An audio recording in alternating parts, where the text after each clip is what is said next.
So hey guys, welcome back to my YouTube channel. तो आज के इस वीडियो में हम करने वाले हैं unit 3 of ethics and values in ancient Indian tradition, जो कि वैग सब्जेक्ट है। उसका यूनिट 3 करने वाले हैं, जिसका नाम है the purpose of life in ancient Indian text. कि पर्पस क्या है लाइफ का, ठीक है। This unit explores the age old question कि what is the purpose of life, life का पर्पस क्या है, जो कि सदियों से चला आ रहा है ये question. It delves into how ancient Indian philosophies and spiritual traditions answered this existential inquiry through ethical, philosophical and spiritual perspective। देखते हैं कि कैसे एंशियंट इंडियन फिलोसफीज ने इस क्वेश्चन के लिए चीज़ें बोली हैं, ठीक है। क्या उनके स्पिरिचुअल पर्सपेक्टिव हैं, philosophical, ethical and spiritual perspective हैं, ठीक है। The unit is structured around 3 key themes: ethics in Buddhist, Jaina and Shamanic thought. This part discusses the moral framework laid down Buddhism, Jainism and other heterodox schools, that is Shamanic traditions. So देखते हैं कि Buddhist perspective क्या कहता है।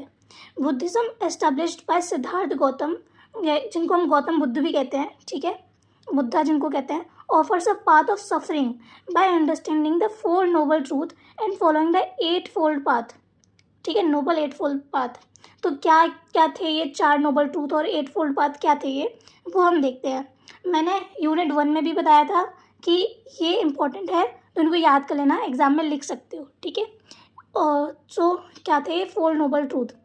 First is suffering exist, यानी कि दुख, ठीक है। दुख means life is inherently full of suffering. ये ट्रूथ है लाइफ का कि लाइफ में ना दुख तो होना ही है, सफरिंग तो आनी ही है। Second is cause of suffering, samudaya rooted in desire and attachment, यानी कि जो कॉज ऑफ सफरिंग है वो किस में रूटेड है, डिज़ायर एंड अटैचमेंट में, अटैच हो जाना, जिससे क्या होता है सफरिंग होती है हमें, ये कॉज ऑफ सफरिंग है, ठीक है, जिसको समुदया भी बोलते हैं। नाउ एंड ऑफ सफरिंग, यानी कि निरोध, suffering can be overcome bye eliminating it's cause, यानी कि सफरिंग जो है वो कैसे एलिमिनेट हो सकती है कि हम कॉज को एलिमिनेट कर दें, यानी कि अटैचमेंट ना रखें, ज़्यादा डिज़ायर्स ना रखें, तो उससे क्या होगा कि हम सफरिंग का एंड कर सकते हैं, दुख खत्म कर सकते हैं, निरोध कर सकते हैं, ठीक है। Next is path to end suffering, यानी कि जो पाथ होता है जिससे हम सफरिंग को ख़त्म करते हैं उसे कहते हैं मार्ग, अचीव्ड थ्रू 8 फोल्ड पाथ। ये तो फोर नोबल ट्रूथ है। अब जो ये पाथ है सफरिंग को एंड करने का, दैट इज मार्ग, उसको कैसे अचीव कर सकते हैं, थ्रू 8 फोल्ड पाथ के थ्रू, है ना। तो 8 फोल्ड पाथ क्या है, 8 फोल्ड पाथ है फर्स्ट राइट अंडरस्टैंडिंग, पहले सही समझ होनी चाहिए, grasping the truth of existence, ठीक है।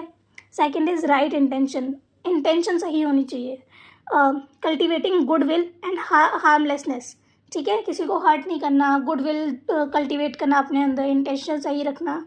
नेक्स्ट इज राइट स्पीच, ये याद कर लेना, 4 नोबल ट्रूथ भी और 8 ये जो पाथ्स हैं, ठीक है, 8 fold path.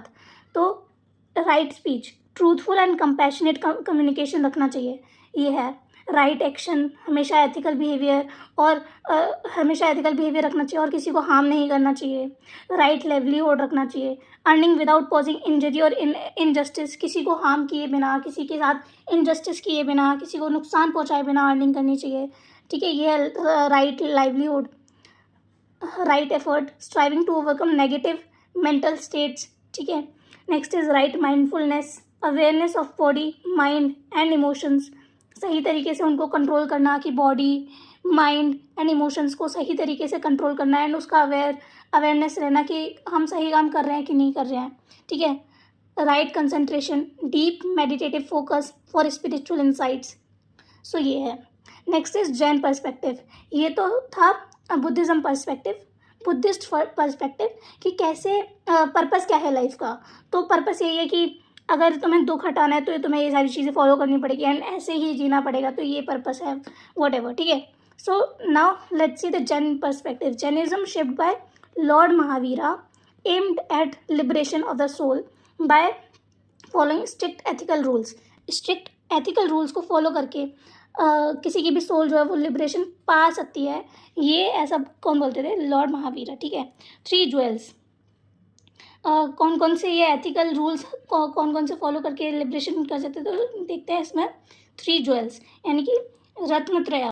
First is right faith, believe in the principles of truth and non violence, यानी कि हमेशा सच का साथ देना है, नॉन वायलेंस पर विश्वास रखना है, ये राइट फेथ के अंदर आता है। ठीक है, 3 ज्वेल्स थे, उनमें से फर्स्ट वाला था राइट फेथ। ठीक है, next is right knowledge, understanding the nature of the reality, right conduct, living in accordance with vows, जो भी वोज हैं उनके अकॉर्डिंग जीना। ठीक है, अब वोज कौन कौन से हैं, 5 मेजर वोज होते थे। First is ahimsa, total non violence, extended even to micro organisms, यानी कि इंसेक्ट को भी हार्म नहीं पहुंचाना है। ठीक है, कोई भी माइक्रो ऑर्गेनिज्म उनको भी हार्म नहीं पहुंचाना है, ये हो गया अहिंसा। सेकंड वो था सत्य, स्पीकिंग ओनली द ट्रूथ और remaining silent if truth causes harm. ठीक है, अगर किसी ट्रूथ की वजह से क्या हो रहा है, सामने वाले को नुकसान पहुंच रहा है, तो साइलेंट रहो, लेकिन हमेशा ट्रूथ ही बोलो। ऐसा नहीं कि झूठ बोलने लग जाओ उसको बचाने के चक्कर में, या तो चुप रहो या फिर सच का साथ दो। तो ये दूसरा वो था। Third was asteya, not taking what is not freely given, यानी कि वही है, चोरी के ऊपर ही है कि अगर कोई चीज़ फ्रीली नहीं दी गई है तो उसको नहीं लेना, चोरी नहीं करना, बेसिकली इसका मतलब ये है। ब्रह्मचर्य, celibacy and control over desires, अपने आप पे कंट्रोल रखना। ठीक है, डिज़ायर्स पे कंट्रोल रखना। Aparigraha, renunciation of material and emotional attachment, सबको त्याग देना। ठीक है, ये त्याग, अपिग्रह यानी कि त्याग करना मटीरियलिस्टिक थिंग्स को एंड इमोशनल अटैचमेंट्स का। अदर श्रमणिक views, Ajivikas founded by Makhali Gosala, believed in strict determinism, their ethic revolve around surrender to fate and nature, यानी कि इनका कहना था कि सब कुछ नियति से होता है, हमारा कोई कंट्रोल ही नहीं है किसी भी चीज़ पर, तो हमें उसको सरेंडर कर देना चाहिए। ठीक है, सरेंडर टू फेट, जो भी नियति है उस पर सरेंडर कर देना चाहिए, जो होगा तो वो होकर ही रहेगा।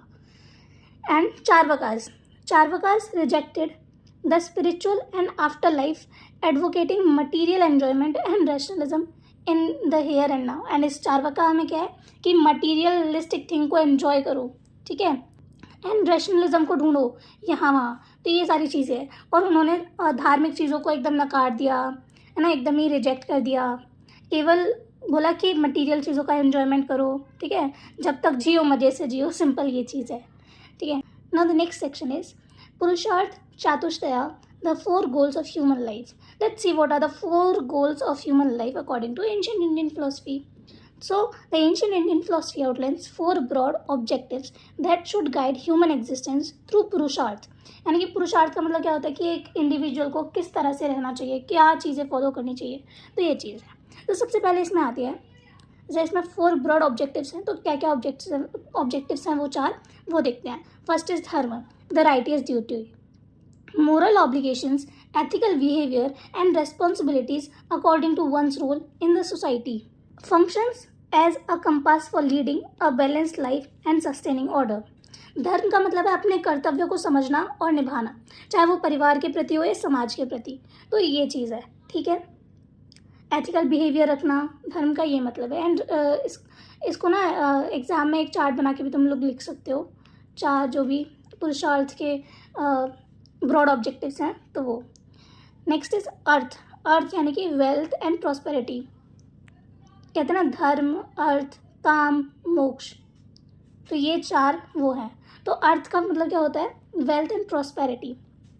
Pursuit of material success and social status must be pursued ethically and within the boundaries of dharma, यानी कि जो भी मटीरियल सक्सेस है या सोशल स्टेटस पाना है, तो वो भी एथिकली होकर, धर्म की बाउंड्रीज में होकर ही अटेन करना चाहिए। ठीक है, ये चीज़ है अर्थ के अंदर। काम यानी कि pleasure and desire, legitimate enjoyment of life's pleasures and emotional fulfilment should be tempered by wisdom, modesty and mutual respect, यानी कि काम का मतलब है सुख, भोग और रुचि। ठीक है, हिंदी ज़्यादा हो रही है बट हाँ यही है, लेकिन ये भी धर्म के अंदर ही रहकर ही होना चाहिए। इसका सिंपल सा मतलब ये है, जो भी तुम अपनी इमोशनल फुलफिलमेंट करोगे, ठीक है, प्लेजर्स का फुलफिलमेंट करोगे अपनी लाइफ में, वो भी एक विजडम, एक मोडेसिटी और म्यूचुअल रेस्पेक्ट के साथ होना चाहिए। ठीक है, now next is liberation, the highest aim is liberation, freedom from the cycle of birth and death, यानी कि सामसार। देखो, कहा जाता था कि पहले बर्थ लेता है कोई इंसान, फिर उसकी डेथ होती है, तो फिर वो बाद में रीबर्थ भी लेता है, ठीक है, मतलब अगले जन्म में वो जन्म लेता है। सो इस साइकिल से मुक्ति पाने के लिए, मोक्ष पाने के लिए क्या करना पड़ता है? लिबरेशन अटेन करनी पड़ती है, मोक्ष अटेन करना पड़ता है। एंड ये कैसे होगा? Attain through spiritual wisdom and detachment. हर किसी से डिटैचमेंट करना, ठीक है, अलग हो जाना, इमोशनल चीज़ें, इमोशनल अटैचमेंट छोड़ देना, अपने मटीरियलिस्टिक अटैचमेंट छोड़ देना, मटीरियलिस्टिक डिज़ायर्स छोड़ देना, स्पिरिचुअल विजडम के साथ और डिटैचमेंट के साथ ही ये जो मोक्ष है वो हमें मिलेगी, ऐसा माना जाता था पहले। So there are some path to moksha. Path to moksha include karmayoga, यानी कि सेल्फलेस एक्शन। क्या मतलब है? सेवा भाव, ठीक है, और यानी कि दूसरों के बिना अपने फ़ायदे देखे हेल्प करना, दैट इज़ कर्म योग। सेकेंड इज भक्ति योग, डिवोशनल सरेंडर, यानी कि भगवान को अपना समर्पण कर देना, भगवान की भक्ति में समर्पण हो जाना, समर्पित हो जाना, दैट इज भक्ति योग। नेक्स्ट इज जन योग, इंटेलेक्चुअल रियलाइजेशन, यानी कि ज्ञान से मुक्ति करना, ठीक है।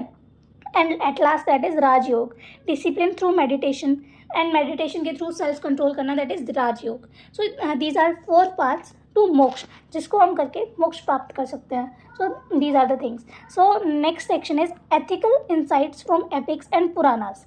देखते हैं कि पुराणास एंड एपिक्स में क्या क्या लिखा हुआ है, क्या एथिकल चीज़ें लिखी हुई है।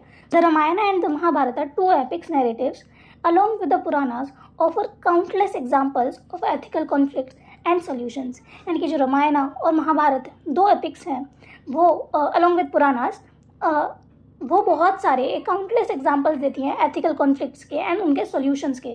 सो लेट्स सी, जिससे आज की लाइफ में भी हाँ एक क्वेश्चन ऐसे भी आ जाता है कि रामायण, महाभारत एंड पुराणास, ये जो एपिक्स हैं, ये पुराणास जो हैं, वो आज के डेट में, करंट डेट में, प्रेजेंट टाइम पे कैसे तुम्हें बताते हैं। तो वो क्वेश्चन रेडी कर लेना, ठीक है, आ जाता है कभी कभी।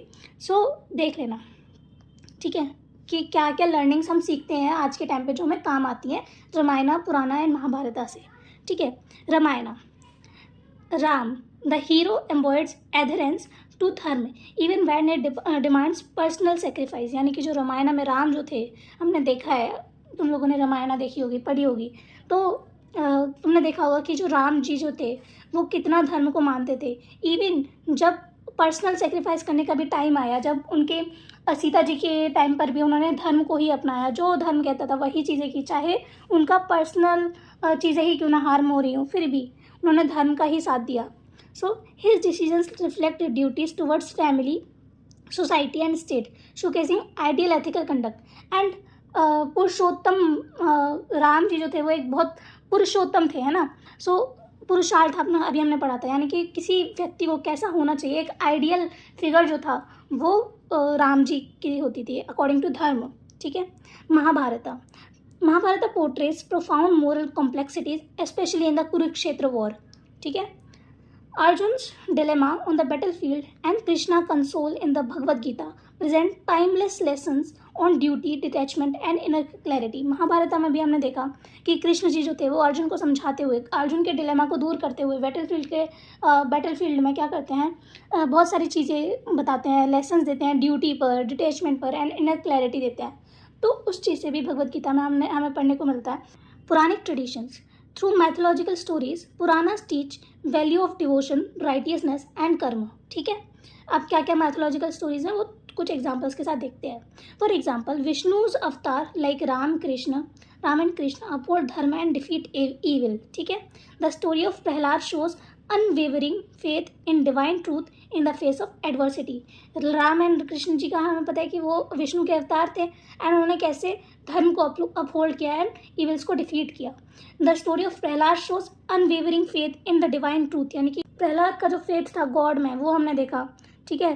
These narratives reinforce the law of cause and effect, good actions yield positive outcomes and vice versa. Okay, so conclusion, the ancient Indian worldview does not confine life to material pursuits or religious rituals. It encourages individuals to integrate ethics, desire, responsibility and liberation into a holistic way of life. Across all traditions, whether through renunciation or responsible enjoyment, The ultimate quest is for the inner harmony and freedom from suffering. These teachings remain timeless, helping us reflect on how to live a purposeful and meaningful life today. तो आखिरी में ancient India जो है उसके view से हमें पता लगता है कि कैसे एक व्यक्ति को पर्पसफुल एंड मीनिंगफुल लाइफ जीवन कैसे जीना चाहिए, ठीक है, जहाँ हम भोग भी करें, कर्तव्य भी निभाएं और अंतिम रूप से मोक्ष की ओर बढ़ें, ठीक है, एट लास्ट मोक्ष की ओर बढ़े. So these are the things. I hope this is clear. And if you want notes of this entire subject, you guys can join my Telegram channel by scanning this QR code. Thank you and all the best for your exam. अच्छे से करना. Don't worry, सब अच्छा होगा. So bye bye and subscribe my channel please. Bye.